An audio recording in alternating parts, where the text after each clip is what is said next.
Hello ਬੱਚਿਓ, ਬੇਟੇ ਕੱਲ੍ਹ ਵਾਲੇ ਲੈਕਚਰ ਦੇ ਵਿੱਚ ਆਪਾਂ ਪੀਰੀਓਡਿਕ ਟੇਬਲ ਦੇ ਵਿੱਚ ਫਿਜ਼ੀਕਲ ਪ੍ਰੋਪਰਟੀਜ਼ ਦਾ ਕੀ ਟ੍ਰੈਂਡ ਹੁੰਦਾ ਹੈ, ਕਿਵੇਂ ਉਹਨਾਂ ਦੀ ਵੇਰੀਏਸ਼ਨ ਹੁੰਦੀ ਹੈ around the period and down the group, ਜਿਹਦੇ ਵਿੱਚ ਆਪਾਂ ਦੋ ਪ੍ਰੋਪਰਟੀਜ਼ ਡਿਸਕਸ ਕੀਤੀਆਂ ਸੀ, atomic radius and ionic radius.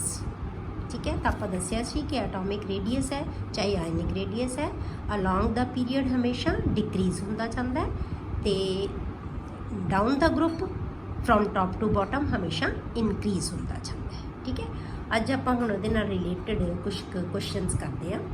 पहला जिवें क्वेश्चन है तुहाडे कोले, out of lithium 1 positive, beryllium 2 positive and boron 3 positive ions which has smallest radius and why. किहदा रेडियस सब तो छोटा है तो क्यों है। ठीक है, इनू तुसी दो तरह नाल आंसर कर सकते हो बेटे। पहला तो कि तीनों है जिहड़े वो की है एक ही पीरीयड के मैंबरस है, तो आपां कहने हैं कि from left to right period के विच हमेशा साइज डिक्रीज होता जाता है, तो उस बेस ते बोरोन का साइज की होएगा, सब तो छोटा होएगा। ठीक है, दूजा आप बेटे किमें दस सकते हो कि तीनों चीज़ां जिहड़ियां वो तीनों lithium positive, beryllium 2 positive and boron 3 positive, these are isoelectronic species. ठीक है, तिन्नां दे विच इलैक्ट्रॉन कितने बेटे 2 इलैक्ट्रॉन्स इन ईच। इस करके की है आइसो इलैक्ट्रॉनिक है। आइसो इलैक्ट्रॉनिक स्पीशीज़ दे विच आपां पढ़िया सी कि जिहड़ी आइसो इलैक्ट्रॉनिक स्पीशीज़ दे विच सब तो वध पॉजिटिव चार्ज होएगा उहदा साइज सब तो छोटा होएगा, तो जिहदे उत्ते सब तो वध नैगेटिव चार्ज होएगा उहदा साइज सब तो वड्डा होएगा। ये आपां पढ़िया सी। ठीक है, लैक्चर दे विच। तो हुण इहदे विच की है बेटे सब तो वध पॉजिटिव चार्ज किहदा है, बोरोन कोले है। इहदा मतलब ये की है सब तो छोटा साइज, इहदा साइज की है सब तो छोटा होएगा B3 पॉजिटिव का। नाल दी नाल आपां इहदा रीजन दसदा।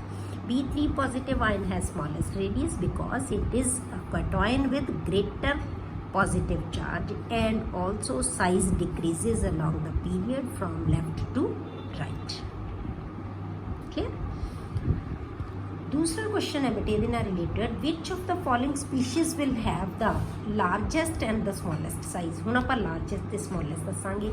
आ 4 स्पीशीज़ दित्तियां तुहानूं, Mg2 पॉजिटिव, Al3 पॉजिटिव। हुण इहदे विच तुसीं सब तो वड्डा साइज़ किहदा होएगा ते सब तो छोटा साइज़ किहदा होएगा, आपां दो चीज़ां दसणीआं। ठीक है, सेम चीज़ बिल्कुल आंसर उसी तरह देंगे। पहला तुसी आप इहनूं सोचना है, ये आंसर पढ़न तो पहला आप देखना है तुसी कि तुहानूं समझ आई है कि किहदा होएगा। ये की है बेटे इक्को ही पीरीयड के मैंबर है, तो मतलब साइज़ इधर नूं की हो रहा है, डिक्रीज हो रहा है। मैगनीशियम नालों एलूमीनियम का, पर एलूमीनियम के कैटोयन का उस तो भी छोटा साइज़ होएगा। इसका मतलब एलूमीनियम Al3 पॉजिटिव का साइज़ की है सब तो छोटा होएगा। सब तो वड्डा साइज़ किहदा होएगा, मैगनीशियम का, क्योंकि इधर नूं साइज़ छोटा छोटा होंदा जांदा है। इहदे नालों इहदी एटम नालों आयन का साइज़ छोटा, पर इहदे नालों इहदा साइज़ छोटा क्योंकि पीरीयड के मैंबर है। तो ये ही है सब तो वड्डा साइज़ किहदा आएगा, मैगनीशियम का। सब तो छोटा साइज़ किहदा आएगा, Al3 पॉजिटिव का। ठीक है, we know that the atomic size decreases along the period and also the cation has a smaller size as compared to that of atom. So magnesium has largest size and aluminium 3 positive has smallest size। समझ आ गई बेटे। ध्यान की करना है कि जे iso electronic हो species तो जिहदे उत्ते सब तो वध पॉजिटिव चार्ज होएगा उहदा साइज सब तो छोटा होएगा। ठीक है, हुण ये भी आइसो इलैक्ट्रॉनिक है क्योंकि ये कोल भी किन्ने है 10 इलैक्ट्रॉन, ये कोल भी किन्ने है, ये कोल जिहड़ियां आपां आ लईए जिहड़े आयन्स बन गए, ये की है आइसो इलैक्ट्रॉनिक है। क्योंकि इधर नूं तो सानूं पता ही है कि पीरीयड दे विच साइज़ की हुंदा बेटे, पीरीयड दे विच साइज़ की हुंदा, छोटा हुंदा जांदा है, ये तो सानूं पता है। पर उहदे नालों इहदा साइज़ छोटा है, ये की है इहदे कोल भी 10 इलैक्ट्रॉन है, इहदे कोल भी की है 10 इलैक्ट्रॉन। जिहदे चार्ज ज़्यादा होएगा उहदा साइज़ की होएगा छोटा, जे आपां आयन्स की गल करिए तां। तो इस करके एलूमीनियम 3 पॉजिटिव का साइज़ सब तो स्मॉलेस्ट होएगा। ठीक है, अगला क्वेश्चन है बेटे बहुत कॉमन जा क्वेश्चन है, the electronic configuration of some elements are given. तुहानूं इलैक्ट्रॉनिक कन्फिगरेशन दित्तियां हुई हैं बेटे, 6 एलीमेंट्स दियां तुहानूं इलैक्ट्रॉनिक कन्फिगरेशन गिवन है। Group the elements which should have same character chemical properties. तुसीं ग्रुपिंग करनी है इन्हां दी विचों किहड़े दो मतलब 2 ਦਾ ਗਰੁੱਪ ਕਿਹੜਾ ਹੈਗਾ ਜਿਹੜਾ ਜਿਹਦੀਆਂ ਕੈਮੀਕਲ ਪ੍ਰੋਪਰਟੀ ਸਿਮਿਲਰ ਹੋਣਗੀਆਂ, 2 ਜਾਂ 3 ਜਿੰਨੇ ਵੀ ਹੋਣ, ਮਤਲਬ ਗਰੁੱਪਿੰਗ ਕਰਨੀ ਹੈ ਇਹਨਾਂ ਦੀ। ਇੱਕ ਗਰੁੱਪ ਦੇ ਵਿੱਚ ਉਹ ਮੈਂਬਰਸ ਰੱਖਣੇ ਆ ਜਿਨ੍ਹਾਂ ਦੀਆਂ ਕੈਮੀਕਲ ਪ੍ਰੋਪਰਟੀ ਸੇਮ ਹੋਣਗੀਆਂ। ਤੇ ਕੈਮੀਕਲ ਪ੍ਰੋਪਰਟੀਜ਼ ਬੇਟੇ ਕਿਹਦੇ ਤੇ ਡਿਪੈਂਡ ਕਰਦੀਆਂ, ਆਪਾਂ ਪੜ੍ਹਿਆ ਸੀ ਕਿਹਦੇ ਤੇ ਡਿਪੈਂਡ ਕਰਦੀਆਂ, ਇਲੈਕਟ੍ਰੋਨਿਕ ਕਨਫੀਗੂਰੇਸ਼ਨ ਦੇ ਉੱਤੇ। ਜਿਨ੍ਹਾਂ ਦੀ ਇਲੈਕਟ੍ਰੋਨਿਕ ਕਨਫੀਗੂਰੇਸ਼ਨ ਸੇਮ ਹੋਏਗੀ, ਵੈਲੈਂਸ ਸ਼ੈਲ ਇਲੈਕਟ੍ਰੋਨਿਕ ਕਨਫੀਗੂਰੇਸ਼ਨ, ਉਹਨਾਂ ਦੀਆਂ ਕੈਮੀਕਲ ਪ੍ਰੋਪਰਟੀਜ਼ ਕੀ ਹੋਣਗੀਆਂ, ਸੇਮ ਹੋਣਗੀਆਂ। ਠੀਕ ਹੈ, ਆਪਾਂ ਸ਼ੁਰੂ ਕਰਦੇ ਹਾਂ A ਤੋਂ। 1s2 2s2 2p6 and 3s1। ਇਹਦੀ ਵੈਲੈਂਸ ਸ਼ੈਲ ਕਨਫੀਗੂਰੇਸ਼ਨ ਕੀ ਹੈ ਬੇਟੇ, 3s1। ਹੁਣ ਆਪਾਂ ਇਹਦੇ ਵਿੱਚੋਂ ਸਾਰੇ ਚੋਂ ਦੇਖੋ ਕਿਸੇ ਕੋਲੇ ਕਿ S ਦੇ ਵਿੱਚ 1 ਇਲੈਕਟ੍ਰੋਨ ਕਿਸੇ ਕੋਲ ਹੈਗਾ, ਇਹਨਾਂ ਚੋਂ ਜ਼ਰੂਰੀ ਨਹੀਂ 3 'ਚ, ਵੈਲੈਂਸ ਸ਼ੈਲ ਜਿਹੜਾ ਮਰਜ਼ੀ 'ਚ ਹੋਵੇ ਪਰ S 'ਚ 1 ਇਲੈਕਟ੍ਰੋਨ ਹੋਣਾ ਚਾਹੀਦਾ। ਤਾਂ ਆਪਾਂ ਕੀ ਦੇਖੀਏ ਇਹਦੇ ਵਿੱਚ ਹੈਗਾ ਕਿਸੇ 'ਚ, ਆਏਗਾ ਤੁਹਾਡੇ ਕੋਲੇ 4s1। ਤਾਂ ਇਹਦਾ ਮਤਲਬ ਕੀ ਹੈ, A ਤੇ D ਦੀਆਂ ਪ੍ਰੋਪਰਟੀਜ਼ ਕੀ ਹੋਣਗੀਆਂ ਬੇਟੇ, ਸੇਮ ਹੋਣਗੀਆਂ। ਤਾਂ ਗਰੁੱਪ ਕਿਹੜਾ ਹੋ ਗਿਆ, A ਤੇ D ਦਾ ਇੱਕ ਗਰੁੱਪ ਬਣ ਗਿਆ। ਹੁਣ ਆਪਾਂ ਦੂਸਰੇ ਤੇ ਆ ਜਾਓ ਨਾ, B ਤੇ ਆ ਜਾਓ। B ਕੀ ਹੈ, 2p6। ਹੁਣ P ਦੇ ਵਿੱਚ 6 ਇਲੈਕਟ੍ਰੋਨ ਆਉਣਗੇ, ਕਿਸੇ 'ਚ ਦੇਖੀਏ ਆਪਾਂ P ਦੇ ਵਿੱਚ 6 ਹੈਗੇ ਆ, 2 ਤਾਂ ਨਹੀਂ ਹੋ ਸਕਦਾ ਨਾ, 2p ਤੇ ਉਹ ਤਾਂ ਸੇਮ ਕਨਫੀਗੂਰੇਸ਼ਨ ਹੋ ਜਾਏਗੀ। ਵੈਲੈਂਸ ਸ਼ੈਲ ਇਹਦੀ ਥਾਂ ਤੇ 3p ਵੀ ਹੋ ਸਕਦਾ, 4p ਵੀ ਹੋ ਸਕਦਾ। ਹੁਣ ਆਪਾਂ ਇਹਦੇ ਦੇਖੀਏ ਕਿ P ਦੇ ਵਿੱਚ 6 ਇਲੈਕਟ੍ਰੋਨ ਕਿਸੇ ਕੋਲੇ ਹੈਗੇ ਆ, ਇਹਦੇ ਕੋਲੇ ਹੈਗੇ ਆ। ਤਾਂ ਕੀ ਆ ਗਿਆ, ਇਹਦੀਆਂ ਪ੍ਰੋਪਰਟੀਜ਼ ਦੇ ਦੀਆਂ, ਇਹਦਾ ਮਤਲਬ B ਤੇ E ਦਾ ਕੀ ਹੋ ਗਿਆ, same group, same chemical properties ਹੋਣਗੀਆਂ। B ਤੋਂ ਬਾਅਦ ਆਪਾਂ C ਤੇ ਆ ਜਾਓ। C ਦੇ ਵਿੱਚ ਵੈਲੈਂਸ ਸ਼ੈਲ 'ਚ ਕਿੰਨੇ ਇਲੈਕਟ੍ਰੋਨ ਬੇਟੇ, 3s2 and 3p5। 3s2 and S ਦੇ ਵਿੱਚ 2 ਤੇ P ਦੇ ਵਿੱਚ 5। ਇਹ ਇਲੈਕਟ੍ਰੋਨ ਆਪਾਂ ਦੇਖਿਆ, S ਤਾਂ ਕੰਪਲੀਟ ਹੋਏਗਾ ਹੀ ਹੋਏਗਾ ਸਭ ਦਾ ਹੀ। P ਦੇ ਵਿੱਚ 5 ਇਲੈਕਟ੍ਰੋਨ ਹੈ। ਹੁਣ ਆਪਾਂ ਦੇਖੀਏ ਹੋਰ ਕਿਸੇ ਕੋਲ P ਦੇ ਵਿੱਚ 5 ਇਲੈਕਟ੍ਰੋਨ ਹੈਗੇ ਆ, ਇੱਥੇ ਹੈਗੇ ਆ 4s2 ਐਂਡ 4p5।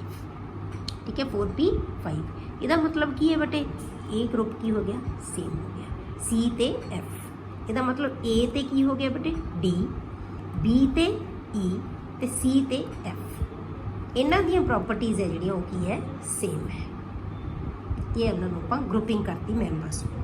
ਇਹਨਾਂ ਦੀਆਂ ਪ੍ਰੋਪਰਟੀਜ਼ ਯਾਦ ਰੱਖਣਾ ਬੇਟੇ ਕਿ ਪ੍ਰੋਪਰਟੀਜ਼ ਹੈ ਜਿਹੜੀਆਂ ਕਿਹਦੇ ਤੇ ਡਿਪੈਂਡ ਕਰਦੀਆਂ ਹੁੰਦੀਆਂ, ਇਲੈਕਟ੍ਰੋਨਿਕ ਕਨਫੀਗੂਰੇਸ਼ਨ ਤੇ। ਠੀਕ ਹੈ, ਹੁਣ ਆਪਾਂ ਬੇਟੇ ਨੈਕਸਟ ਪ੍ਰੋਪਰਟੀ ਕਰਦੇ ਹਾਂ ਕਿ ਉਹਦੀ ਵੇਰੀਏਸ਼ਨ ਕੀ ਹੋਏਗੀ। ਆਪਾਂ ਕਿਹੜੀਆਂ ਪ੍ਰੋਪਰਟੀਜ਼ ਤੁਹਾਨੂੰ ਯਾਦ ਹੋਏਗਾ, ਤੇ ਆਪਾਂ 5 ਪ੍ਰੋਪਰਟੀਜ਼ ਕੀਤੀਆਂ ਸੀ। ਕਿਹੜੀਆਂ ਪ੍ਰੋਪਰਟੀਜ਼ ਲਈਆਂ ਸੀ ਆਪਾਂ, ਐਟੋਮਿਕ ਰੇਡੀਅਸ, ਫਿਰ ਆਇਨਿਕ ਰੇਡੀਅਸ, ਫਿਰ ਆਇਓਨਾਈਜੇਸ਼ਨ ਇੰਥੈਲਪੀ, ਫਿਰ ਆਪਾਂ ਕਿਹਾ ਸੀ ਇਲੈਕਟ੍ਰੋਨ ਗੇਨ ਇੰਥੈਲਪੀ, ਤੇ ਫਿਰ ਉਸ ਤੋਂ ਬਾਅਦ ਲਾਸਟ ਤੇ ਆਪਾਂ ਕੀਤਾ ਸੀ ਇਲੈਕਟ੍ਰੋਨੈਗੇਟਿਵਿਟੀ। ਠੀਕ ਹੈ, ਤਾਂ ਹੁਣ ਆਪਾਂ 3rd ਪ੍ਰੋਪਰਟੀ ਕਰਦੇ ਹਾਂ ਬੇਟੇ, ਆਇਓਨਾਈਜੇਸ਼ਨ ਇੰਥੈਲਪੀ। ਸਭ ਤੋਂ ਪਹਿਲਾਂ ਬੇਟੇ ਤੁਹਾਨੂੰ ਇਹ ਪਤਾ ਹੋਣਾ ਚਾਹੀਦਾ ਕਿ ਆਇਓਨਾਈਜੇਸ਼ਨ ਇੰਥੈਲਪੀ ਅਸੀਂ ਕਿਹਨੂੰ ਕਹਿੰਦੇ ਹਾਂ। ਠੀਕ ਹੈ, ਆਇਓਨਾਈਜੇਸ਼ਨ ਇੰਥੈਲਪੀ ਬੇਟੇ ਉਹ ਅਮਾਊਂਟ ਆਫ એનર્ਜੀ ਹੁੰਦੀ ਹੈ ਜਿਹੜੀ ਕਿਸੇ ਵੀ ਮੈਟਲ ਦੇ ਵਿੱਚੋਂ ਇਲੈਕਟ੍ਰੋਨ ਨੂੰ ਰਿਮੂਵ ਕਰਨ ਲਈ ਜਿੰਨੀ એનર્ਜੀ ਚਾਹੀਦੀ ਹੈ। ਠੀਕ ਹੈ, ਕਿਸੇ ਐਟਮ ਦੀ ਗੈਸੀਅਸ ਐਟਮ ਦੇ ਵਿੱਚੋਂ, ਕਿਸੇ ਐਲੀਮੈਂਟ ਦੀ ਗੈਸੀਅਸ ਐਟਮ ਦੇ ਵਿੱਚੋਂ ਜਦੋਂ ਅਸੀਂ ਇਲੈਕਟ੍ਰੋਨ ਰਿਮੂਵ ਕਰਨਾ ਹੈ ਤਾਂ ਉਹਦੇ ਵਾਸਤੇ ਜਿੰਨੀ એનર્ਜੀ ਰਿਕੁਆਇਰਡ ਹੋਏਗੀ ਨਾ, ਉਹਨੂੰ ਅਸੀਂ ਕੀ ਕਹਿੰਦੇ ਆ, ਆਇਓਨਾਈਜੇਸ਼ਨ ਇੰਥੈਲਪੀ। ਮਤਲਬ ਰਿਮੂਵ ਤਾਂ ਹੀ ਕਰ ਸਕਾਂਗੇ ਨਾ ਜੇ ਉਹਨੂੰ એનર્ਜੀ ਮਿਲੇਗੀ। The amount of energy required to remove the most loosely bound electron from a neutral isolated gaseous atom. Isolated ਦਾ ਮਤਲਬ ਕੱਲੀ ਐਟਮ ਚੋਂ, ਮੋਲੀਕਿਊਲ ਨਹੀਂ, ਐਟਮ ਚੋਂ, ਉਹ ਵੀ ਗੈਸੀਅਸ ਫਾਰਮ ਦੇ ਵਿੱਚ ਹੋਵੇ, ਉਦੋਂ ਅਸੀਂ ਉਹਦੇ ਚੋਂ ਇਲੈਕਟ੍ਰੋਨ ਰਿਮੂਵ ਕਰ ਸਕਦੇ ਹਾਂ in its ground state. Ground state ਦਾ ਮਤਲਬ ਜਿਹੜੀ ਉਹਦੀ ਬੇਸਿਕ ਕਨਫੀਗੂਰੇਸ਼ਨ ਹੈ, એનર્ਜੀ ਗੇਨ ਕਰਕੇ ਹਾਇਰ ਲੈਵਲ ਤੇ ਨਾ ਗਿਆ ਹੋਵੇ। ਠੀਕ ਹੈ, ਮੋਸਟ ਲੂਜ਼ਲੀ ਕਿਉਂ ਕਹਿੰਦੇ ਆ, ਕਿਉਂਕਿ ਜਿਹੜਾ ਸਭ ਤੋਂ ਬਾਹਰ ਵਾਲਾ ਸ਼ੈਲ ਹੁੰਦਾ ਹੈ ਉਹਦਾ ਹੋਲਡ ਹੈ, ਜਿਹੜਾ ਨਿਊਕਲੀਅਸ ਦਾ ਹੋਲਡ ਉਹਦੇ ਉੱਤੇ ਕੀ ਹੁੰਦਾ, ਬਹੁਤ ਘੱਟ ਹੁੰਦਾ, ਇਸ ਕਰਕੇ ਅਸੀਂ ਮੋਸਟ ਲੂਜ਼ਲੀ ਬਾਉਂਡ ਕਹਿ ਦਿੰਦੇ ਹਾਂ ਉਸ ਇਲੈਕਟ੍ਰੋਨ ਨੂੰ। ਠੀਕ ਹੈ, the amount of energy required to remove the most loosely bound electron from a neutral isolated gaseous atom in its ground state is called ionization enthalpy। ਆਪਾਂ ਲੈ ਲਿਆ ਮੈਟਲ ਦੀ ਗੈਸੀਅਸ ਐਟਮ, ਇੱਕ ਮੈਟਲ ਗੈਸੀਅਸ ਐਟਮ ਦੇ ਵਿੱਚ ਲਿਆ, ਉਹਦੇ ਵਿੱਚੋਂ ਅਸੀਂ ਇੱਕ ਇਲੈਕਟ੍ਰੋਨ ਰਿਮੂਵ ਕਰਤਾ ਤਾਂ ਕੀ ਬਣ ਗਿਆ, M ਪੋਜ਼ਿਟਿਵ। ਹੁਣ M ਤੋਂ M ਪੋਜ਼ਿਟਿਵ ਤਾਂ ਬਣੇਗਾ ਜੇ ਇੱਕ ਇਲੈਕਟ੍ਰੋਨ ਲੂਜ਼ ਕਰੇਗਾ। ਠੀਕ ਹੈ, ਤਾਂ ਇਹ ਇੱਕ ਇਲੈਕਟ੍ਰੋਨ ਲੂਜ਼ ਕਰੇਗਾ। ਜਦੋਂ ਇੱਕ ਇਲੈਕਟ੍ਰੋਨ ਛੱਡੇਗਾ ਤਾਂ ਜਿਹੜੀ એનર્ਜੀ ਹੈ ਉਹਨੂੰ ਕਹਿੰਦੇ ਅਸੀਂ ਆਇਓਨਾਈਜੇਸ਼ਨ એનર્ਜੀ ਜਾਂ ਆਇਓਨਾਈਜੇਸ਼ਨ ਇੰਥੈਲਪੀ। ਇੰਥੈਲਪੀ ਦੇ એનર્ਜੀ ਦਾ ਮਤਲਬ ਕੀ ਹੈ, ਸੇਮ ਹੈ। ਕਾਹਦੇ ਨਾਲ ਲਿਖਦੇ ਹਾਂ ਬੇਟੇ ਇਹਨੂੰ ਅਸੀਂ, ਡੈਲਟਾ IH। ਡੈਲਟਾ ਰਿਪਰੈਜ਼ੈਂਟ ਕਰਦਾ ਹੁੰਦਾ ਬੇਟੇ ਚੇਂਜ ਨੂੰ। ਕਿਸੇ ਵੀ ਥਾਂ ਤੇ ਜਦੋਂ ਚੇਂਜ ਆਉਂਦੀ ਹੈ ਨਾ, ਚੇਂਜ ਨੂੰ ਡੈਲਟਾ ਰਿਪਰੈਜ਼ੈਂਟ ਕਰਦਾ ਹੈ। ਤਾਂ ਹੁਣ ਅਸੀਂ ਕਹਿੰਦੇ ਹਾਂ ਚੇਂਜ ਇਨ ਐਂਥੈਲਪੀ, ਕਿ ਕਿੰਨੀ ਇਹਨਾਂ ਦੀ ਐਂਥੈਲਪੀ ਸੀ, ਰਿਐਕਟੈਂਟ ਸੀ, ਕਿੰਨੀ ਪ੍ਰੋਡਕਟ ਦੀ ਐਂਥੈਲਪੀ ਬਣ ਗਈ, ਕਿੰਨੀ ਚੇਂਜ ਆ ਗਈ। ਇਹਨੂੰ ਕਹਿੰਦੇ ਅਸੀਂ ਐਂਥੈਲਪੀ ਆਫ ਰਿਐਕਸ਼ਨ ਹੁੰਦੀ ਹੈ। ਡੈਲਟਾ ਐਚ ਨੂੰ ਅਸੀਂ ਕਹਿੰਦੇ ਐਂਥੈਲਪੀ ਆਫ ਰਿਐਕਸ਼ਨ, ਕਿ ਰਿਐਕਸ਼ਨ ਜਦੋਂ ਹੋਇਆ એનર્ਜੀ ਉਹਨੇ ਐਬਜ਼ੌਰਬ ਕੀਤੀ ਹੈ ਕਿ ਉਹਨੇ ਐਮਿਟ ਕੀਤੀ ਹੈ, ਉਹ ਐਂਥੈਲਪੀ ਆਫ ਰਿਐਕਸ਼ਨ ਹੈ। ਪਰ ਇਹ ਰਿਐਕਸ਼ਨ ਸਾਡਾ ਕੀ ਹੈ ਕਿ ਅਸੀਂ ਇਲੈਕਟ੍ਰੋਨ ਰਿਮੂਵ ਕਰਨਾ ਹੈ, ਤਾਂ ਇਹਨੂੰ ਅਸੀਂ ਕਹਿੰਦੇ ਹਾਂ ਐਂਥੈਲਪੀ ਆਫ ਆਇਓਨਾਈਜੇਸ਼ਨ। ਤਾਂ ਆਪਾਂ ਡੈਲਟਾ ਆਈ ਐਚ ਲਿਖ ਦਿੰਦੇ ਹਾਂ, ਜਾਂ ਕਈ ਬੁੱਕ ਦੇ ਵਿੱਚ ਡੈਲਟਾ ਐਚ ਆਈ ਲਿਖਿਆ ਹੁੰਦਾ, ਜਿੱਥੇ ਮਰਜ਼ੀ ਲਿਖ ਦਿਓ ਆਈ ਨੂੰ ਤੁਸੀਂ, ਕੋਈ ਫਰਕ ਨਹੀਂ ਪੈਂਦਾ। ਕਲੀਅਰ ਹੋ ਗਿਆ? ਲਿਖਣਾ ਕਾਹਦੇ ਨਾਲ ਹੈ? ਡੈਲਟਾ ਆਈ ਐਚ ਦੇ ਨਾਲ। ਹੁਣ ਬੇਟੇ ਆਪਾਂ ਲੈਂਦੇ ਹਾਂ ਕਿ ਸਕਸੈਸਿਵ ਆਇਓਨਾਈਜੇਸ਼ਨ ਐਂਥੈਲਪੀ ਕਿਹਨੂੰ ਕਹਿੰਦੇ ਆਪਾਂ? ਸਕਸੈਸਿਵ, ਇਹ ਯਾਦ ਰੱਖਣਾ ਬੇਟੇ। ਮੈਂ ਤੁਹਾਨੂੰ ਜਦੋਂ ਆਪਾਂ ਕੱਲ੍ਹ ਕੀਤਾ ਸੀ ਲੈਕਚਰ, ਉਹਦੇ ਵਿੱਚ ਵੀ ਮੈਂ ਦੱਸਿਆ ਸੀ ਕਿ ਜਦੋਂ ਆਪਾਂ ਇਲੈਕਟ੍ਰੋਨ ਨੂੰ ਕਿਸੇ ਵੀ ਸਪੀਸ਼ੀਜ਼ ਦੇ ਵਿੱਚੋਂ ਰਿਮੂਵ ਕਰਨਾ ਹੈ ਜਾਂ ਐਡ ਕਰਨਾ ਹੈ, ਤਾਂ ਹਮੇਸ਼ਾ ਇਲੈਕਟ੍ਰੋਨ 1 ਬਾਈ 1 ਹੁੰਦੇ ਆ। ਕਦੇ ਵੀ 2 ਜਾਂ 3 ਇਲੈਕਟ੍ਰੋਨ ਇਕੱਠੇ ਰਿਮੂਵ ਨਹੀਂ ਹੁੰਦੇ, ਇਕੱਠੇ ਇਲੈਕਟ੍ਰੋਨ ਐਡ ਨਹੀਂ ਹੁੰਦੇ ਕਿਸੇ ਸਪੀਸ਼ੀਜ਼ ਦੇ ਵਿੱਚ ਵੀ। ਠੀਕ ਹੈ, 1 ਬਾਈ 1 ਕਰਦੇ ਆ। ਤਾਂ ਜਦੋਂ 1 ਬਾਈ 1 ਹੋਣਗੇ ਤਾਂ ਹਰੇਕ ਇਲੈਕਟ੍ਰੋਨ ਨੂੰ ਰਿਮੂਵ ਕਰਨ ਵਾਸਤੇ ਸਾਨੂੰ ਕੀ ਹੈ ਬੇਟੇ? ਅਲੱਗ ਐਨਰਜੀ ਚਾਹੀਦੀ ਸੀ, ਅਲੱਗ ਐਨਰਜੀ ਚਾਹੀਦੀ ਹੋਏਗੀ। ਤਾਂ ਉਹਨਾਂ ਐਨਰਜੀਜ਼ ਨੂੰ ਆਪਾਂ ਕੀ ਕਹਿ ਦਿੰਦੇ ਹਾਂ ਬੇਟੇ? ਸਕਸੈਸਿਵ ਆਇਓਨਾਈਜੇਸ਼ਨ ਐਂਥੈਲਪੀ। ਮਤਲਬ ਜੇ ਆਪਾਂ ਇੱਕ ਤੋਂ ਵੱਧ ਇਲੈਕਟ੍ਰੋਨ ਰਿਮੂਵ ਕਰਨੇ ਆ ਕਿਸੇ ਸਪੀਸ਼ੀਜ਼ ਦੇ ਵਿੱਚੋਂ, ਤਾਂ ਜਿਹੜੀ ਦੂਜੇ ਇਲੈਕਟ੍ਰੋਨ ਰਿਮੂਵ ਕਰਨ ਵਾਸਤੇ ਜਿਹੜੀ ਆਇਓਨਾਈਜੇਸ਼ਨ ਐਂਥੈਲਪੀ ਆਏਗੀ ਉਹਨੂੰ ਕੀ ਕਵਾਂਗੇ ਬੇਟੇ? Second ionization enthalpy. ਜੇ ਅਸੀਂ ਤੀਸਰਾ ਇਲੈਕਟ੍ਰੋਨ ਰਿਮੂਵ ਕਰਨਾ ਹੈ ਤਾਂ ਉਹਨੂੰ ਅਸੀਂ ਕੀ ਕਵਾਂਗੇ ਬੇਟੇ? Third ionization enthalpy. ਤਾਂ ਇਹਨਾਂ ਐਂਥੈਲਪੀਜ਼ ਨੂੰ ਆਪਾਂ ਕੀ ਕਹਿ ਦਿੰਦੇ ਹਾਂ? Successive ionization enthalpies. If a gaseous atom is to lose more than 1 electron, ਇੱਕ ਤੋਂ ਵੱਧ ਇਲੈਕਟ੍ਰੋਨ ਲੂਜ਼ ਕਰਨੇ ਆ ਕਿਸੇ ਸਪੀਸ਼ੀਜ਼ ਨੇ, then they can be removed one after the another, ਉਹ ਇੱਕ ਤੋਂ ਬਾਅਦ ਦੂਜਾ ਰਿਮੂਵ ਕੀਤਾ ਜਾਏਗਾ। and the energies required are called successive ionization enthalpies। ਤਾਂ ਜਿੰਨੀਆਂ ਐਨਰਜੀਜ਼ ਉਹਦੇ ਲਈ ਰਿਕੁਆਇਰਡ ਹੋਣਗੀਆਂ, ਜਿਨ੍ਹਾਂ ਦੀ ਉਹਨਾਂ ਨੂੰ ਲੋੜ ਹੋਏਗੀ, ਉਹਨਾਂ ਨੂੰ ਅਸੀਂ ਕੀ ਕਵਾਂਗੇ? ਸਕਸੈਸਿਵ ਆਇਓਨਾਈਜੇਸ਼ਨ ਐਂਥੈਲਪੀਜ਼। ਜਿਵੇਂ ਆਪਾਂ ਐਗਜ਼ਾਮਪਲ ਕਰਦੇ ਹਾਂ ਤਾਂ ਕਲੀਅਰ ਹੋ ਜਾਏਗਾ ਤੁਹਾਨੂੰ।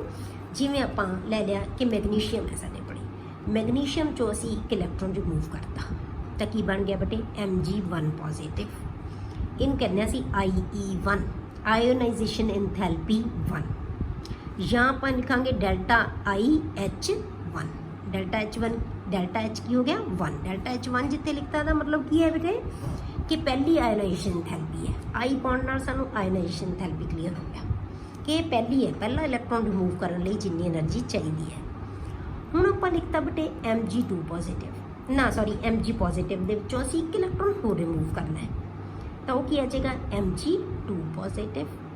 ਤਾਂ ਪਲੱਸ ਕੀ ਆ ਗਿਆ? 1 ਇਲੈਕਟ੍ਰੋਨ। ਹੁਣ ਇਸ ਸਪੀਸ਼ੀਜ਼ ਨੇ ਇੱਕ ਹੋਰ ਇਲੈਕਟ੍ਰੋਨ ਛੱਡਤਾ। ਹੁਣ ਜਿੰਨੀ ਐਨਰਜੀ ਇੱਥੇ ਚਾਹੀਦੀ ਉਹਨੂੰ ਕੀ ਕਵਾਂਗੇ ਅਸੀਂ? IE2। ਜਾਂ ਉਹਨੂੰ ਕੀ ਕਵਾਂਗੇ ਬੇਟੇ? Delta IH2। ਠੀਕ ਹੈ। ਹੁਣ ਇੱਥੇ ਧਿਆਨ ਇਹ ਕਰਨਾ ਬੇਟੇ ਕਿ ਡੈਲਟਾ H1 ਨਾਲੋਂ ਡੈਲਟਾ H2 ਦੀ ਵੈਲਿਊ ਹਮੇਸ਼ਾ ਜ਼ਿਆਦਾ ਹੋਏਗੀ। ਇਹ ਕਿਉਂ ਜ਼ਿਆਦਾ ਹੋਏਗੀ ਬੇਟੇ? ਇਹਨੂੰ ਆਪਾਂ ਕਿਵੇਂ ਰਿਲੇਟ ਕਰ ਦਿੰਦੇ ਹਾਂ? ਜੇ ਆਪਾਂ ਕਨਫੀਗਰੇਸ਼ਨ ਲਿਖੀਏ, ਜੇ ਆਪਾਂ ਮੈਗਨੀਸ਼ੀਅਮ ਦੀ ਕਨਫੀਗਰੇਸ਼ਨ ਲਿਖਾਂਗੇ ਤਾਂ ਕੀ ਹੁੰਦੀ ਹੈ ਬੇਟੇ? 1s2। ਜੇ ਆਪਾਂ ਲਿਖੀਏ ਇਹਦੀ ਕਨਫੀਗਰੇਸ਼ਨ ਤਾਂ ਆਪਾਂ ਲਿਖਦੇ ਹਾਂ 1s2, 2s2 and 2p6। 3s ਕੀ ਆ ਗਿਆ? ਜੇ ਆਪਾਂ Mg ਪੋਜ਼ੀਟਿਵ ਦੀ ਲਿਖਣੀ ਹੈ ਤਾਂ ਇਹਦੀ ਕਨਫੀਗਰੇਸ਼ਨ ਕੀ ਬਣੇਗੀ ਬੇਟੇ? 1s2, 2s2, 2p6 and 1s1 ਨਾ 3s1। 3s1 ਇਹਦਾ ਮਤਲਬ ਕੀ ਹੈ ਕਿ ਇਹਦੇ ਕੋਲ ਪ੍ਰੋਟੋਨ ਕਿੰਨੇ ਹੈ ਬੇਟੇ? ਇਹਦੇ ਕੋਲ ਪ੍ਰੋਟੋਨ ਕਿੰਨੇ ਹੈ? ਜੇ ਆਪਾਂ ਦੇਖੀਏ 12। ਇਲੈਕਟ੍ਰੋਨ ਵੀ ਕਿੰਨੇ ਹੈ? 12। ਫੋਰਸ ਆਫ ਅਟਰੈਕਸ਼ਨ ਬਰਾਬਰ ਹੋਏਗੀ। ਹੁਣ ਇੱਥੇ ਜੇ ਆਪਾਂ Mg ਪੋਜ਼ੀਟਿਵ ਦੇ ਵਿੱਚ ਦੇਖੀਏ ਬੇਟੇ ਤਾਂ ਇਹਦੇ ਕੋਲ ਪ੍ਰੋਟੋਨ ਕਿੰਨੇ ਹੈ? ਹੁਣ ਵੀ 12 ਹੈ, ਪਰ ਇਲੈਕਟ੍ਰੋਨ ਕਿੰਨੇ ਰਹਿ ਗਏ ਬੇਟੇ? ਇੱਕ ਅਸੀਂ ਰਿਮੂਵ ਕਰਤਾ 11। ਇਹਦਾ ਮਤਲਬ ਕੀ ਹੈ ਕਿ 12 ਪੋਜ਼ੀਟਿਵ ਚਾਰजेस ਨੇ 11 ਨੈਗੇਟਿਵ ਚਾਰजेस ਨੂੰ ਅਟਰੈਕਟ ਕਰਨਾ ਹੈ, ਤਾਂ ਫੋਰਸ ਆਫ ਅਟਰੈਕਸ਼ਨ ਕੀ ਹੋ ਜਾਏਗੀ? ਜ਼ਿਆਦਾ ਹੋਏਗੀ। ਤਾਂ ਆਪਾਂ ਸਾਈਜ਼ ਪਹਿਲਾਂ ਪੜ੍ਹ ਕੇ ਹਟੇ ਹਾਂ ਕਿ ਕੈਟਾਇਨ ਦਾ ਸਾਈਜ਼ ਹਮੇਸ਼ਾ ਇਹਦੇ ਨਾਲੋਂ ਕੀ ਹੋਏਗਾ? ਛੋਟਾ ਹੋਏਗਾ। ਤਾਂ ਨਿਊਕਲੀਅਸ ਦੇ ਨੇੜੇ ਹੋ ਗਿਆ। ਨੇੜੇ ਜਿੰਨੀ ਚੀਜ਼ ਹੋ ਜਾਏਗੀ ਨਿਊਕਲੀਅਸ ਦੇ, ਤਾਂ ਉਹਦੇ ਵਿੱਚੋਂ ਇਲੈਕਟ੍ਰੋਨ ਨੂੰ ਰਿਮੂਵ ਕਰਨਾ ਕੀ ਹੋਏਗਾ ਬੇਟੇ? ਮੁਸ਼ਕਿਲ ਹੋ ਜਾਏਗਾ। ਨਿਊਕਲੀਅਸ ਦਾ ਹੋਲਡ ਇਹਦੇ ਉੱਤੇ ਵੱਧ ਗਿਆ। ਤਾਂ ਇਸ ਕਰਕੇ ਜਦੋਂ ਅਸੀਂ ਦੂਸਰਾ ਇਲੈਕਟ੍ਰੋਨ ਕੱਢਣਾ ਹੈ Mg ਪੋਜ਼ਿਟਿਵ ਦੇ ਵਿੱਚੋਂ ਜਦੋਂ ਅਸੀਂ ਇੱਕ ਇਲੈਕਟ੍ਰੋਨ ਰਿਮੂਵ ਕਰਾਂਗੇ ਤਾਂ ਉਦੋਂ ਸਾਡੇ ਕੋਲੇ ਜਿਹੜੀ ਇੰਥੈਲਪੀ ਹੈ ਨਾ ਉਹ ਹਮੇਸ਼ਾ ਡੈਲਟਾ H1 ਨਾਲੋਂ ਜ਼ਿਆਦਾ ਹੋਏਗੀ। ਇਹ ਛੋਟੀ ਜੀ ਗੱਲ ਬੇਟੇ ਤੁਹਾਨੂੰ ਸਮਝ ਆ ਜਾਣੀ ਚਾਹੀਦੀ ਹੈ, ਠੀਕ ਹੈ। ਤਾਂ ਹਮੇਸ਼ਾ ਅਮਾਊਂਟ ਹੈ ਜਿਹੜਾ ਸੈਕੰਡ ਆਇਓਨਾਈਜੇਸ਼ਨ ਇੰਥੈਲਪੀ ਹਮੇਸ਼ਾ ਜ਼ਿਆਦਾ ਹੁੰਦੀ ਹੈ, ਕਿਉਂਕਿ ਫੋਰਸ ਆਫ ਅਟਰੈਕਸ਼ਨ ਇੱਥੇ ਕੀ ਹੋ ਜਾਂਦੀ ਹੈ, ਵੱਧ ਜਾਂਦੀ ਹੈ। ਇਫੈਕਟਿਵ ਨਿਊਕਲੀਅਰ ਚਾਰਜ ਜ਼ਿਆਦਾ ਹੋ ਗਿਆ, ਫੋਰਸ ਆਫ ਅਟਰੈਕਸ਼ਨ ਜ਼ਿਆਦਾ ਹੋ ਗਈ ਕਿ 12 ਪੋਜ਼ਿਟਿਵ ਚਾਰजेस ਨੇ 11 ਨੈਗੇਟਿਵ ਚਾਰजेस ਨੂੰ ਅਟਰੈਕਟ ਕਰਨਾ ਹੈ। ਵੈਸੇ ਵੀ ਆਪਾਂ ਕਹਿੰਦੇ ਆ ਕਿ ਕੈਟਾਇਨ ਦਾ ਸਾਈਜ਼ ਛੋਟਾ ਹੋ ਗਿਆ। ਤਾਂ ਜਿੰਨਾ ਆਪਾਂ ਕਿਹਾ ਕਿ ਜਿਹੜੀ ਆਇਓਨਾਈਜੇਸ਼ਨ ਇੰਥੈਲਪੀ ਹੈ ਨਾ, ਯਾਦ ਰੱਖੋ ਬੇਟੇ ਕਿ ਆਇਓਨਾਈਜੇਸ਼ਨ ਇੰਥੈਲਪੀ ਹੈ ਨਾ ਜਿਹੜੀ ਡਿਪੈਂਡ ਕਰਦੀ ਹੈ ਸਾਈਜ਼ ਦੇ ਉੱਤੇ। ਜਿੰਨਾ ਸਾਈਜ਼ ਛੋਟਾ ਹੋਏਗਾ ਕਿਸੇ ਸਪੀਸ਼ੀਜ਼ ਦਾ ਉਹਨੇ ਉਹਦੇ ਵਾਸਤੇ એનર્ਜੀ ਜ਼ਿਆਦਾ ਚਾਹੀਦੀ ਹੋਏਗੀ। ਆਇਓਨਾਈਜੇਸ਼ਨ ਇੰਥੈਲਪੀ ਦੀ ਵੈਲਿਊ ਕਿੰਨੀ ਹੋਏਗੀ, ਜ਼ਿਆਦਾ ਹੋਏਗੀ। ਜਿੰਨਾ ਸਾਈਜ਼ ਵੱਡਾ ਹੋਏਗਾ ਆਇਓਨਾਈਜੇਸ਼ਨ ਇੰਥੈਲਪੀ ਦੀ ਵੈਲਿਊ ਉਨੀ ਘੱਟ ਹੋਏਗੀ। ਇਹ ਸਾਈਜ਼ ਦੇ ਉੱਤੇ ਡਿਪੈਂਡ ਕਰਦੀ ਹੈ, ਠੀਕ ਹੈ। ਸਾਈਜ਼ ਦੇ ਉੱਤੇ ਡਿਪੈਂਡ ਕਰਦੀ ਹੈ ਇਹ ਕਿ ਕਿਹੜੇ ਕਿਹੜੇ ਫੈਕਟਰਸ ਹੈ।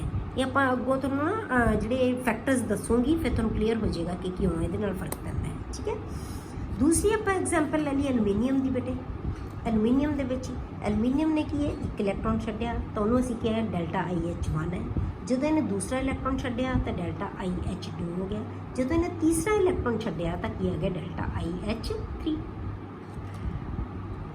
ਤਾਂ ਹੁਣ ਡੈਲਟਾ IH3 ਦੀ ਵੈਲਿਊ ਹੈ ਬੇਟੇ ਉਹ ਕੀ ਹੋਏਗੀ, ਉਹ ਸਭ ਤੋਂ ਹੀ ਜ਼ਿਆਦਾ ਹੋਏਗੀ। ਕਿਉਂ, ਜੇ ਆਪਾਂ ਇੱਥੇ ਦੇਖੀਏ ਐਲੂਮੀਨੀਅਮ ਕੋਲੇ ਕੀ ਸੀ, ਪ੍ਰੋਟੋਨ 13 ਇਲੈਕਟ੍ਰੋਨ 13 ਬਰਾਬਰ ਬਰਾਬਰ ਸੀ, ਫੋਰਸ ਆਫ ਅਟਰੈਕਸ਼ਨ।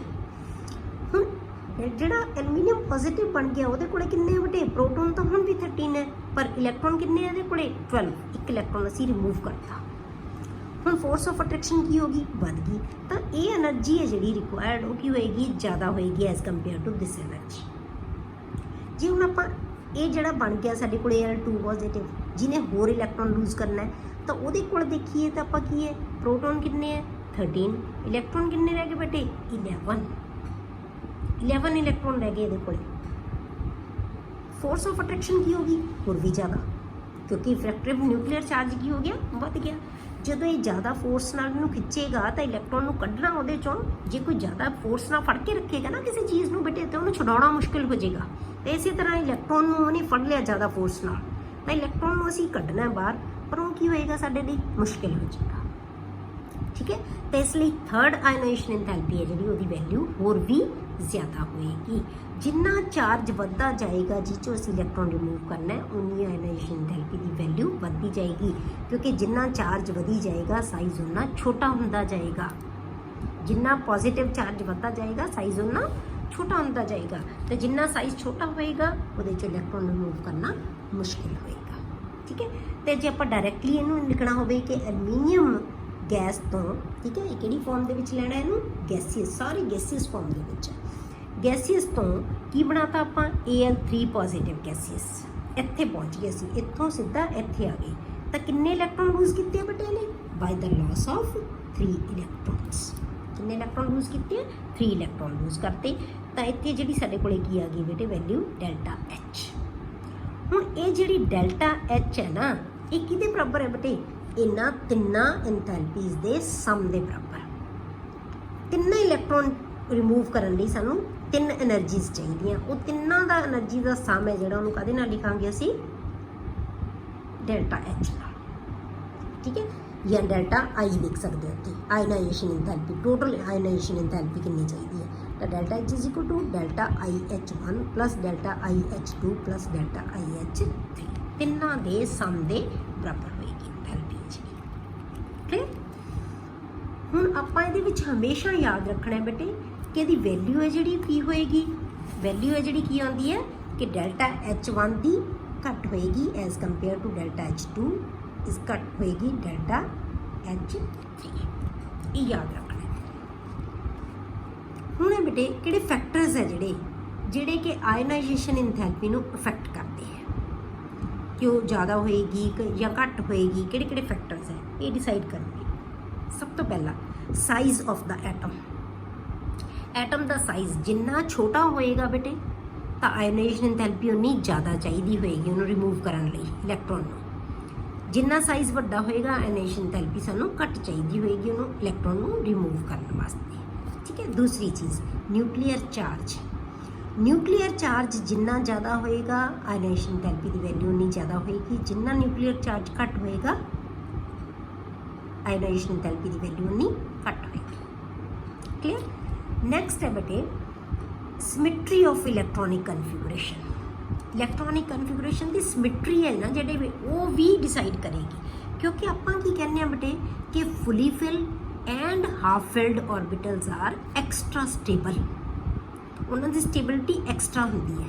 ਆਪਾਂ ਪੜ੍ਹਿਆ ਸੀ ਨਾ, ਤੁਹਾਨੂੰ ਯਾਦ ਹੋਏਗਾ ਕਿ ਜੇ ਆਪਾਂ ਸਿਮੈਟ੍ਰਿਕ ਕਨਫਿਗੂਰੇਸ਼ਨ ਕੋਈ ਵੀ ਹਾਫ ਫਿਲਡ ਹੈ ਜਾਂ ਫੁਲੀ ਫਿਲਡ ਔਰਬਿਟਲਸ ਹੋਣਗੇ ਤਾਂ ਉਹਨਾਂ ਚੋਂ ਇਲੈਕਟ੍ਰੋਨ ਨੂੰ ਰਿਮੂਵ ਕਰਨ ਵਾਸਤੇ ਸਾਨੂੰ ਆਮ ਜਿਹੜੇ ਐਲੀਮੈਂਟਸ ਆ ਉਹਨਾਂ ਦੇ ਕੰਪੈਰੀਟਿਵਲੀ ਜ਼ਿਆਦਾ એનર્ਜੀ ਚਾਹੀਦੀ ਹੋਏਗੀ।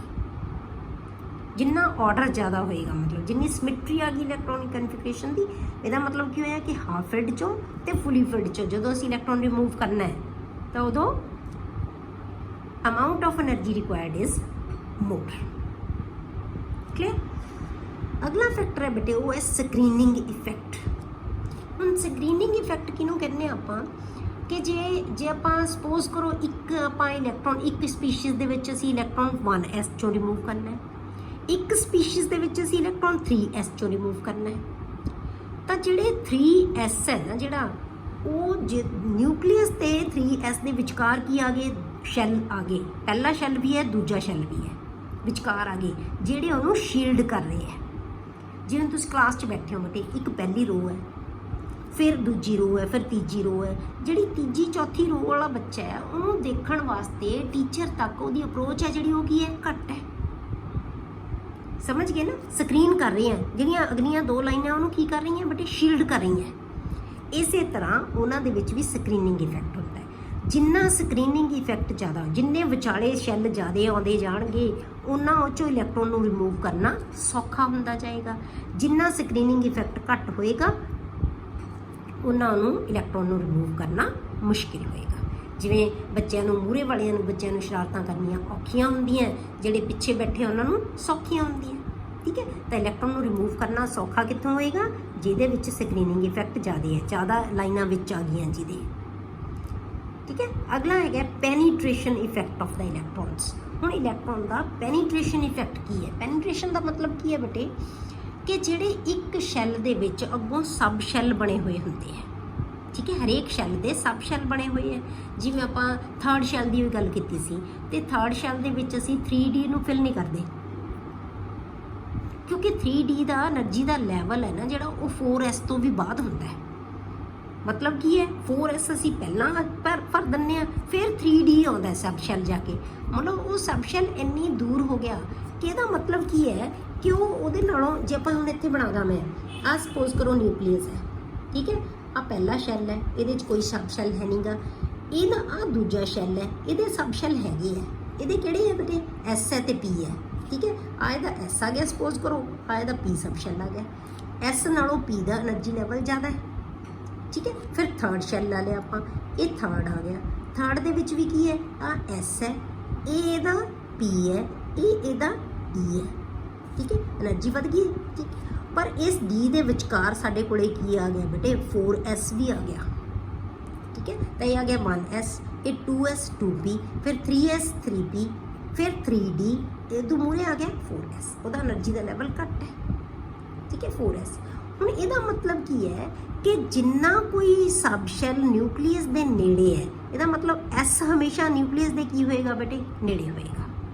ਤਾਂ ਇਹਦੀ ਪੈਨੀਟ੍ਰੇਸ਼ਨ ਪਾਵਰ ਕੀ ਹੈ ਜ਼ਿਆਦਾ ਹੈ। ਮਤਲਬ ਨਿਊਕਲੀਅਸ ਵੱਲ ਨੂੰ ਅੰਦਰ ਜ਼ਿਆਦਾ ਧਸਿਆ ਹੋਇਆ ਹੈ। P ਕੀ ਹੋ ਗਿਆ ਇਹਦੇ ਤੋਂ ਥੋੜਾ ਦੂਰ ਹੋ ਗਿਆ, ਇਹ ਚੋਂ ਇਲੈਕਟ੍ਰੋਨ ਰਿਮੂਵ ਕਰਨਾ ਈਜ਼ੀ ਹੋਏਗਾ ਥੋੜਾ ਜਿਹਾ। ਫਿਰ ਆਪਾਂ ਜੇ ਥਰਡ ਦੀ ਗੱਲ ਕਰੀਏ ਆਪਾਂ ਥਰਡ ਸ਼ੈਲ ਦੀ, ਤਾਂ ਕੀ ਹੈ ਇਹ ਕੀ ਹੈ n = ਇੱਥੇ ਕੀ ਆਪਾਂ ਲਿਖਾਂਗੇ an = 2 ਆ ਗਿਆ, an = 3 ਆ ਗਿਆ। ਠੀਕ ਹੈ। n = 3, an = 4 ਆ ਗਿਆ, an = 1 ਆ ਗਿਆ। ਠੀਕ ਹੈ। ਤਾਂ ਹੁਣ ਆਪਾਂ ਕੀ ਕਿਹਾ ਕਿ S ਦੇ ਵਿੱਚ ਤਾਂ ਇੱਕੋ ਹੀ ਪਹਿਲੇ ਸ਼ੈਲ 'ਚ ਤਾਂ ਇੱਕੋ ਹੀ ਹੈ, ਉਹ ਨੇੜੇ ਰਹੇਗਾ ਹੀ। ਜੇ ਦੂਜੇ ਸ਼ੈਲ ਦੀ ਆਪਾਂ ਗੱਲ ਕਰੀਏ ਤਾਂ S ਹੈ ਜਿਹੜਾ ਨਿਊਕਲੀਅਸ ਦੇ ਜ਼ਿਆਦਾ ਨੇੜੇ ਐਜ਼ ਕੰਪੇਅਰ ਟੂ P। ਤਾਂ P 'ਚੋਂ ਇਲੈਕਟ੍ਰੋਨ ਰਿਮੂਵ ਕਰਨਾ S ਨਾਲੋਂ ਜ਼ਿਆਦਾ ਸੌਖਾ ਹੈ। ਜੇ ਆਪਾਂ ਥਰਡ ਸ਼ੈਲ ਦੀ ਗੱਲ ਕਰੀਏ S ਦੇ ਵਿੱਚੋਂ ਨੇੜੇ ਹੈ ਜ਼ਿਆਦਾ ਨਿਊਕਲੀਅਸ ਦੇ, S ਚੋਂ ਇਲੈਕਟ੍ਰੋਨ ਰਿਮੂਵ ਕਰਨਾ ਔਖਾ, P ਦੇ ਵਿੱਚ ਉਸ ਤੋਂ ਸੌਖਾ, ਤੇ D ਦੇ ਵਿੱਚ ਉਸ ਤੋਂ ਸੌਖਾ, ਕਿਉਂਕਿ ਬਹੁਤ ਦੂਰ ਹੋ ਗਿਆ ਨਿਊਕਲੀਅਸ ਤੋਂ। ਇਹਦਾ ਮਤਲਬ ਪੈਨੀਟ੍ਰੇਟਿੰਗ ਪਾਵਰ ਹੈ ਨਾ ਜਿਹੜੀ, ਉਹ ਕਿਹਦੀ ਜ਼ਿਆਦਾ ਹੁੰਦੀ ਹੈ ਬੇਟੇ, ਯਾਦ ਰੱਖਣਾ ਹੈ S ਦੀ ਪੈਨੀਟ੍ਰੇਟਿੰਗ ਪਾਵਰ ਹੈ ਜਿਹੜੀ ਕੀ ਹੁੰਦੀ ਹੈ, ਜ਼ਿਆਦਾ। ਇੱਥੇ ਜੇ ਆਪਾਂ ਪੈਨੀਟ੍ਰੇਟਿੰਗ ਪਾਵਰ ਦੇ ਵਿੱਚ ਹੀ ਲਿਖ ਦਈਏ ਤਾਂ S ਦੀ ਪੈਨੀਟ੍ਰੇਟਿੰਗ ਪਾਵਰ ਕੀ ਹੁੰਦੀ ਹੈ, ਜ਼ਿਆਦਾ, as compare to B, as compare to D and as compare to F। ਤਾਂ F ਦੀ ਪੈਨੀਟ੍ਰੇਟਿੰਗ ਇਫੈਕਟ ਹੈ ਜਿਹੜਾ, ਉਹ ਕੀ ਹੈ, ਬਹੁਤ ਘੱਟ ਹੈ। ਇਹ ਜ਼ਿਆਦਾ ਪੈਨੀਟ੍ਰੇਟ ਹੋਇਆ ਹੁੰਦਾ ਹੈ। S ਹੈ ਜਿਹੜਾ ਨਿਊਕਲੀਅਸ ਦੇ ਜ਼ਿਆਦਾ ਨੇੜੇ, ਇਹ ਚੋਂ ਇਲੈਕਟ੍ਰੋਨ ਨੂੰ ਰਿਮੂਵ ਕਰਨਾ ਮੁਸ਼ਕਿਲ ਜ਼ਿਆਦਾ ਹੋਏਗਾ, ਤੇ F ਚੋਂ ਰਿਮੂਵ ਕਰਨਾ ਸਭ ਤੋਂ ਸੌਖਾ ਹੋਏਗਾ। ਠੀਕ ਹੈ, ਇਹ ਫੈਕਟਰਸ ਸੀ ਬੇਟੇ, ਕਿਹੜੇ ਫੈਕਟਰਸ ਹੈ ਜਿਹੜੇ ਆਇਨਾਈਜੇਸ਼ਨ ਨੂੰ, ਇੰਥੈਲਪੀ ਨੂੰ ਇਫੈਕਟ ਕਰਦੇ ਆ। ਹੁਣ ਆਪਾਂ ਪੜ੍ਹਦੇ ਹਾਂ ਬੇਟੇ ਇਹਦੀ ਪੀਰੀਓਡਿਸਿਟੀ। ਪੀਰੀਓਡਿਕ ਟੇਬਲ ਦੇ ਵਿੱਚ ਇਹਦਾ ਟ੍ਰੈਂਡ ਕੀ ਹੈ ਆਇਨਾਈਜੇਸ਼ਨ ਥੈਰੇਪੀ ਦਾ, ਕਿ ਪੀਰੀਅਡ ਦੇ ਵਿੱਚ ਤੇ ਗਰੁੱਪ ਦੇ ਵਿੱਚ ਇਹਦਾ ਕੀ ਟ੍ਰੈਂਡ ਹੈ। ਠੀਕ ਹੈ, ਆਪਾਂ ਪੀਰੀਓਡਿਸਿਟੀ ਇਨ ਆਇਨਾਈਜੇਸ਼ਨ ਇੰਥੈਲਪੀ ਕਰਦੇ ਹਾਂ। ਸਭ ਤੋਂ ਪਹਿਲਾਂ ਆਪਾਂ ਲੈਂਦੇ in period, along the period from left to right. Ionization enthalpy increases on moving from left to right. ਇਹਦੀ ਵੈਲਿਊ ਹੈ ਨਾ ਜਿਹੜੀ, ਇਨਕਰੀਜ਼ ਹੁੰਦੀ ਜਾਂਦੀ ਹੈ ਪੀਰੀਅਡ ਦੇ ਵਿੱਚ। ਕਿਉਂ ਇਨਕਰੀਜ਼ ਹੁੰਦੀ ਹੈ ਬੇਟੇ, ਕਿਉਂਕਿ ਪੀਰੀਅਡ ਦੇ ਵਿੱਚ ਸਾਈਜ਼ ਹੈ ਜਿਹੜਾ, ਉਹ ਕੀ ਹੁੰਦਾ ਜਾਂਦਾ ਹੈ, ਛੋਟਾ ਹੁੰਦਾ ਜਾਂਦਾ ਹੈ। ਇਹ ਆਪਾਂ ਪੜ੍ਹ ਚੁੱਕੇ ਹਾਂ ਪਹਿਲਾਂ ਕਿ ਪੀਰੀਅਡ ਦੇ ਵਿੱਚ ਸਾਈਜ਼ ਛੋਟਾ ਹੁੰਦਾ ਜਾਂਦਾ ਹੈ, ਇਸ ਕਰਕੇ ਆਇਨਾਈਜੇਸ਼ਨ ਇੰਥੈਲਪੀ ਵੈਲਿਊ ਵੱਧਦੀ ਜਾਂਦੀ ਹੈ। Ionization enthalpy is inversely proportional to size. ਜਿੰਨਾ ਸਾਈਜ਼ ਛੋਟਾ ਹੋਏਗਾ ਉਨੀ ਆਇਨਾਈਜੇਸ਼ਨ ਇੰਥੈਲਪੀ ਦੀ ਵੈਲਿਊ ਜ਼ਿਆਦਾ ਹੋਏਗੀ, ਜਿੰਨਾ ਸਾਈਜ਼ ਵੱਡਾ ਹੋਏਗਾ ਇਹਦੀ ਵੈਲਿਊ ਉਨੀ ਘੱਟ ਹੋਏਗੀ। ਠੀਕ ਹੈ, ਤਾਂ ਪੀਰੀਅਡ ਦੇ ਵਿੱਚ ਆਇਨਾਈਜੇਸ਼ਨ ਇੰਥੈਲਪੀ ਹਮੇਸ਼ਾ ਕੀ ਹੁੰਦੀ ਹੈ, ਇਨਕਰੀਜ਼ ਹੁੰਦੀ ਹੈ। ਦੂਸਰਾ ਆਪਾਂ ਜਿਹੜਾ ਹੈਗਾ, ਦੂਸਰੀ ਚੀਜ਼ ਆਪਾਂ ਲਵਾਂਗੇ ਪੀਰੀਅਡ ਦੇ ਵਿੱਚ ਹੀ ਐਕਸੈਪਸ਼ਨਸ ਵੀ ਆਉਂਦੀਆਂ ਬੇਟੇ, ਕਿ ਜੇ ਕਿਸੇ ਐਲੀਮੈਂਟ ਦੀ ਕਨਫੀਗੂਰੇਸ਼ਨ ਹੈ ਜਿਹੜੀ, ਉਹ ਸਿਮੈਟ੍ਰਿਕ ਹੈ, ਜੇ ਕਨਫੀਗੂਰੇਸ਼ਨ ਕੀ ਹੈ, ਸਿਮੈਟ੍ਰਿਕ ਹੈ, ਤਾਂ ਫਿਰ ਜ਼ਰੂਰੀ ਨਹੀਂ ਕਿ ਪੀਰੀਅਡ ਦੇ ਵਿੱਚ ਜੋ ਟ੍ਰੈਂਡ ਲਿਆ ਸੀ ਉਹੀ ਰਹੇਗਾ। Greater the symmetry of the electronic configuration more will be the ionization enthalpy. ਜਿਵੇਂ ਆਪਾਂ ਐਗਜ਼ਾਮਪਲ ਲਈਏ ਨਾਈਟ੍ਰੋਜਨ ਤੇ ਆਕਸੀਜਨ ਦੀ। ਨਾਈਟ੍ਰੋਜਨ ਤੇ ਆਕਸੀਜਨ ਕੀ ਹੈ ਬੇਟੇ, ਇੱਕੋ ਹੀ ਪੀਰੀਅਡ ਦੇ ਮੈਂਬਰਸ ਹੈ। ਇਹਦਾ ਨੰਬਰ 7 ਹੁੰਦਾ ਹੈ, ਇਹਦਾ ਨੰਬਰ 8 ਹੁੰਦਾ ਹੈ। ਠੀਕ ਹੈ, ਇੱਕ ਹੀ ਪੀਰੀਅਡ ਦੇ ਮੈਂਬਰ ਹੈ। ਆਪਾਂ ਹੁਣ ਇਹ ਕੀ ਕਿਹਾ ਕਿ ਪੀਰੀਅਡ ਦੇ ਵਿੱਚ ਵੱਧਦੀ ਜਾਂਦੀ ਹੈ ਇੰਥੈਲਪੀ। ਇਹਦਾ ਮਤਲਬ ਨਾਈਟ੍ਰੋਜਨ ਨਾਲੋਂ ਆਕਸੀਜਨ ਦੀ ਆਇਨਾਈਜੇਸ਼ਨ ਇੰਥੈਲਪੀ ਹਮੇਸ਼ਾ ਕੀ ਹੋਣੀ ਚਾਹੀਦੀ ਹੈ, ਜ਼ਿਆਦਾ ਹੋਣੀ ਚਾਹੀਦੀ ਹੈ। ਬਟ ਇਹ ਉਲਟ ਹੁੰਦਾ ਟ੍ਰੈਂਡ, ਕਿ ਨਾਈਟ੍ਰੋਜਨ ਦੀ ਆਇਨਾਈਜੇਸ਼ਨ ਇੰਥੈਲਪੀ ਜ਼ਿਆਦਾ ਹੁੰਦੀ ਹੈ ਐਜ਼ ਕੰਪੇਅਰ ਟੂ ਆਕਸੀਜਨ। ਠੀਕ ਹੈ, ਜਨਰਲ ਟ੍ਰੈਂਡ ਤੋਂ ਹੀ ਉਲਟ ਹੁੰਦਾ ਹੈ। ਇਹਦਾ ਰੀਜ਼ਨ ਕੀ ਹੈ ਬੇਟੇ, ਜੇ ਆਪਾਂ ਇਹਨਾਂ ਦੀ ਕਨਫੀਗੂਰੇਸ਼ਨ ਲਿਖੀਏ ਦੋਨਾਂ ਦੀ, ਨਾਈਟ੍ਰੋਜਨ ਦੀ ਕਨਫੀਗੂਰੇਸ਼ਨ ਲਿਖੀਏ ਆਪਾਂ 1s2 2s2 2p3 2p3, ਤਾਂ ਹੀ 7 ਬਣਨਗੇ ਨਾ, 2p3 2px1 2py1 and 2pz1।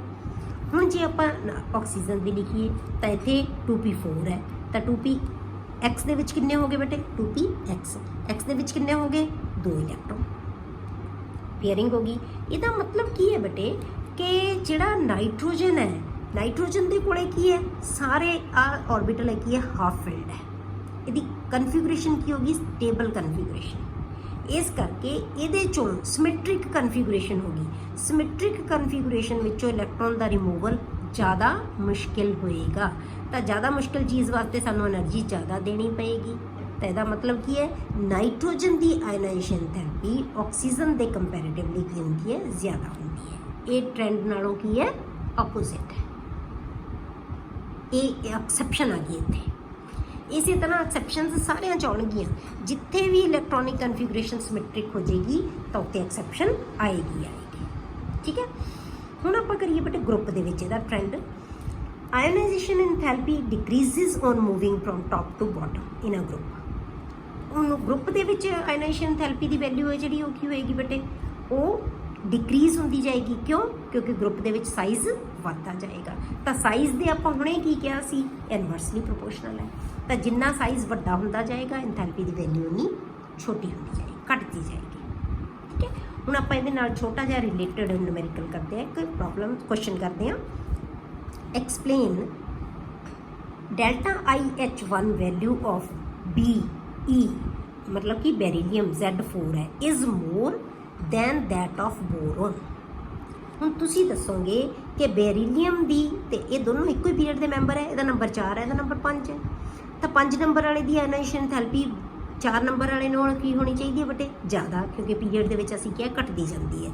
ਪਰ ਹੁਣ ਤੁਸੀਂ ਇਹਨੂੰ ਦੇਖ ਕੇ ਇਹਦੀ ਕਨਫੀਗਰੇਸ਼ਨ ਦੇਖ ਕੇ ਇਹਦਾ ਕੁਐਸਚਨ ਦਾ ਆਨਸਰ ਆਪੇ ਦਿਓਗੇ ਕਿ ਇਹਦੇ ਵਿੱਚੋਂ ਕਿਹਦੀ ਵੈਲਿਊ ਹੈ ਜਿਹੜੀ ਜ਼ਿਆਦਾ ਹੋਏਗੀ। ਇਹ ਤਾਂ ਮੈਂ ਦੱਸ ਹੀ ਦਿੱਤਾ ਕਿ beryllium is more than that of, ਉਲਟਾ ਹੈ ਕਿ ਬੈਰੀਲੀਅਮ ਦੀ ਜ਼ਿਆਦਾ ਹੋਏਗੀ ਇਹਦੇ ਨਾਲੋਂ। ਉਹਦਾ ਰੀਜ਼ਨ ਤੇ ਅਸੀਂ ਦੇਵਾਂਗੇ ਕਿ ਕਿਉਂ ਹੋਏਗੀ।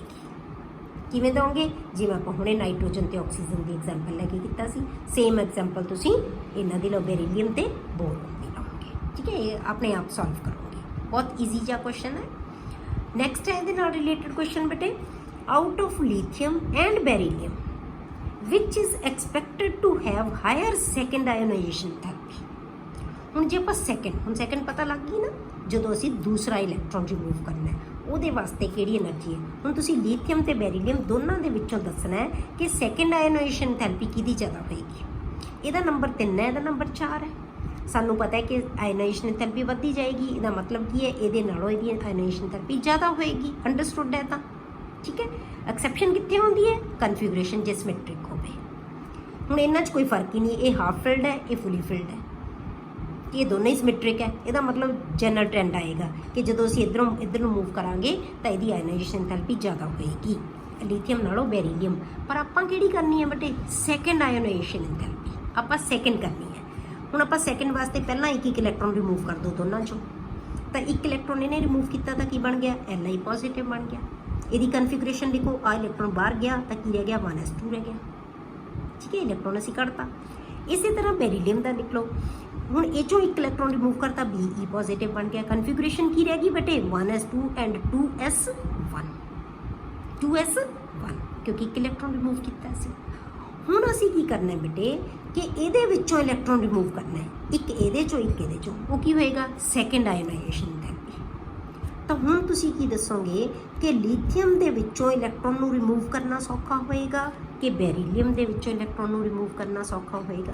ਕੀ ਐਕਸਪੈਕਟ ਕਰਦੇ ਹੋ ਤੁਸੀਂ ਕਿਹਦੀ ਹੋਏਗੀ? ਲਿਥੀਅਮ ਦੀ ਸੈਕਿੰਡ ਆਇਓਨਾਈਜੇਸ਼ਨ ਥੈਰੇਪੀ ਜ਼ਿਆਦਾ ਹੋਏਗੀ as compare to Be positive. ਕਿਉਂ? ਕਿਉਂਕਿ ਇਹਦੀ ਕਨਫੀਗਰੇਸ਼ਨ ਕੀ ਹੈ ਬੇਟੇ? ਸਟੇਬਲ ਕਨਫੀਗਰੇਸ਼ਨ ਹੈ, ਫੁਲੀ ਫਿਲਡ ਹੈ। ਠੀਕ ਹੈ। ਦੂਜੀ ਚੀਜ਼ ਕੀ ਹੈ? ਇਹ 'ਚੋਂ ਇੱਕ ਸ਼ੈੱਲ ਖਤਮ ਹੋ ਗਿਆ। ਇਹ ਨਿਊਕਲੀਅਸ ਦੇ ਇੱਕੋ ਹੀ ਸ਼ੈੱਲ ਹੈ ਇਹਦੇ ਕੋਲੇ, ਤਾਂ ਨਿਊਕਲੀਅਸ ਦੇ ਬਹੁਤ ਨੇੜੇ ਹੋ ਗਿਆ। ਇਹ 'ਚੋਂ ਇਲੈਕਟ੍ਰੋਨ ਰਿਮੂਵ ਕਰਨਾ ਕੀ ਹੋ ਜਾਏਗਾ? ਮੁਸ਼ਕਿਲ ਹੋ ਜਾਏਗਾ। ਪਰ ਇਹਦੇ ਹਾਲੇ ਦੂਜੇ ਸ਼ੈੱਲ ਦੇ ਵਿੱਚ ਇੱਕ ਇਲੈਕਟ੍ਰੋਨ ਹੋ ਗਿਆ, ਇਹਨੂੰ ਰਿਮੂਵ ਕਰਨਾ ਈਜ਼ੀ ਹੋਏਗਾ। ਤਾਂ ਪਹਿਲੀ ਆਇਓਨਾਈਜੇਸ਼ਨ ਥੈਰੇਪੀ ਬੈਰੀਲੀਅਮ ਦੀ ਜ਼ਿਆਦਾ ਹੋਏਗੀ as compare to lithium, but second ionization therapy ਹੈ ਜਿਹੜੀ ਉਹ ਲਿਥੀਅਮ ਪੋਜ਼ਿਟਿਵ ਦੀ ਜ਼ਿਆਦਾ ਹੋਏਗੀ as compare to Be positive. ਇਸ ਕਰਕੇ ਲਿਥੀਅਮ ਜਿਹੜਾ ਅੱਗੋਂ ਇਲੈਕਟ੍ਰੋਨ ਨੂੰ ਲੂਜ਼ ਨਹੀਂ ਕਰੇਗਾ, ਉਹ ਕਰ ਹੀ ਨਹੀਂ ਸਕਦਾ, ਇੰਨੀ એનર્ਜੀ ਅਸੀਂ ਦੇ ਹੀ ਨਹੀਂ ਸਕਦੇ। ਤਾਂ ਇਸ ਕਰਕੇ Li ਕਦੇ ਵੀ 2 ਪੋਜ਼ਿਟਿਵ ਨਹੀਂ ਬਣਾਏਗਾ, ਤਾਂ Li ਕੀ ਰਹੇਗਾ? 1 ਪੋਜ਼ਿਟਿਵ ਹੀ ਹੋਏਗਾ। ਠੀਕ ਹੈ। ਤਾਂ delta IH2 of lithium is expected to be more than beryllium. ਤਾਂ ਇਹ ਬੈਰੀਲੀਅਮ ਨਾਲੋਂ ਜ਼ਿਆਦਾ ਹੋਏਗੀ। ਤਾਂ ਰੀਜ਼ਨ ਤੁਹਾਨੂੰ ਪਤਾ ਲੱਗ ਗਿਆ ਕਿ ਇਹਦੇ ਵਿੱਚ ਕੀ ਹੈ? ਸਿਰਫ ਇੱਕ ਸ਼ੈੱਲ ਰਹਿ ਗਿਆ, ਇਹਦੇ ਵਿੱਚ ਕੀ ਹੈ? 2 ਸ਼ੈੱਲ ਹੈ। ਇਹ 'ਚੋਂ ਇਲੈਕਟ੍ਰੋਨ ਨੂੰ ਰਿਮੂਵ ਕਰਨਾ ਸੌਖਾ ਹੋਏਗਾ ਐਜ਼ ਕੰਪੇਅਰ ਟੂ ਦਿਸ। ਠੀਕ ਹੈ। ਅਗਲਾ ਟੌਪਿਕ ਹੈ ਬੇਟੇ ਜਿਹੜੇ ਆਪਾਂ ਨੈਕਸਟ ਲੈਕਚਰ ਦੇ ਵਿੱਚ ਡਿਸਕਸ ਕਰਾਂਗੇ।